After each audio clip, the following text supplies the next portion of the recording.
2008, who died at the hands of Thames Valley Police during a routine arrest, stop and search in a car park in High Wycombe. We've been fighting for 4 years against Thames Valley Police and also fighting against this organisation. I was familiar with the PCA from the bad old days of the 70s and 80s and the policing that we got in London.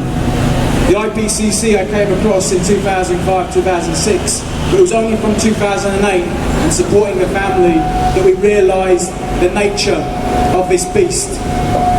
Very early on, Thames Valley Police were interfering with the family, with press releases. They were putting out statements. We wondered what was going on. And then we see with other families, with Duggan, with Smiley Culture, with other campaigns, the police do the same thing, putting out statements. One of the issues that we raised with the IPCC was about governance of the police. They have a role in terms of governance of the police. So when someone dies, the police shouldn't be putting out statements as they did in Habib's case. They put out a statement the day after he died that Habib had died during a drugs raid. This was a lie, and this was a lie that was put out by the police and was unchallenged by the IPCC.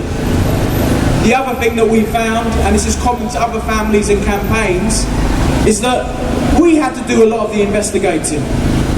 The IPCC was supposed to be overseeing this investigation of Thames Valley Police. No, they haven't been doing that. We've had to take them to High Court, like some of the other individuals that have spoken so far. We had to go all the way to the court to be able to get certain information and evidence from the IPCC. We had an inquest almost 1.5 years ago, which collapsed on the basis that the police officers involved were caught changing their statements the day after Habib died. Again, the IPCC didn't pick this up. We had to pick this up. We knew Thames Valley Police were dirty because we had dealings with them from the numbers of young Asian, African Caribbean young people that were being beaten up in towns like Aylesbury and High Wycombe in Cheshire, in Reading and in Slough. Habib was one of those statistics.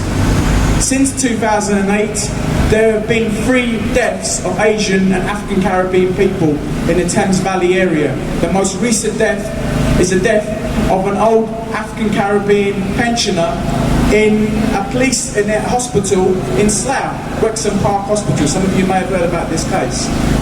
Thames Valley Police isn't a massive police force, but in 3.5 years, there were 3 quite prominent deaths of Asian and African Caribbean people. Now the thing we need to be asking, and some of you will be aware of this, over a 10-year period, there was something like 6,000 deaths in custody. And by that we mean prisons, as well as police stations and different kind of institutions like that. 6,000 deaths, and not a single police officer has been prosecuted successfully during that time. And we need to be saying, shame on the IPCC for overseeing a period of time, and this is when Labour government was in power, where we had all these deaths taking place and not a single person being prosecuted. So when the IPCC has the gall to ask for extra powers to do what? To sit on your asses doing nothing, to collude with the police in the way that you do, to be embedded with police officers side by side, changing evidence as we have seen happen in our case, in many other cases.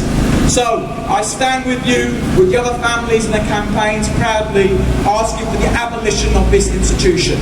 We've got a government at the moment that's been looking at making cuts across the board, and we talk about austerity. There's one prime candidate just behind me that I could say should be cut. When the PCA was around, many of us were complaining about the PCA. We remember the deaths in custody that took place in the 70s and 80s. There was pressure to make sure that the IPC was fit for purpose. It hasn't been, and we need to put it out of its misery, and soon. Just one last thing, please. The United Family Campaigns, UFFC, I'm going to be putting out requests soon for support for vigils on Father's Day on June the 17th. We're hoping to have vigils outside police stations all across the country. So please come and join us. There's going to be vigils in High Wycombe, in Slough, in Manchester, in Sheffield. They're the ones that I know of at the moment. We're asking people, particularly those family members who've been concerned about people dying, like fathers, in particular parents, to come out and support the Father's Day Vigil taking place on June the 17th. Thank you very much, and please support the e-petition. Yeah, we need 100,000 signatures to push for a full and public inquiry into deaths in custody in the Houses of Parliament, and also to look at the process of the IPCC. So please go online. Thank you for listening.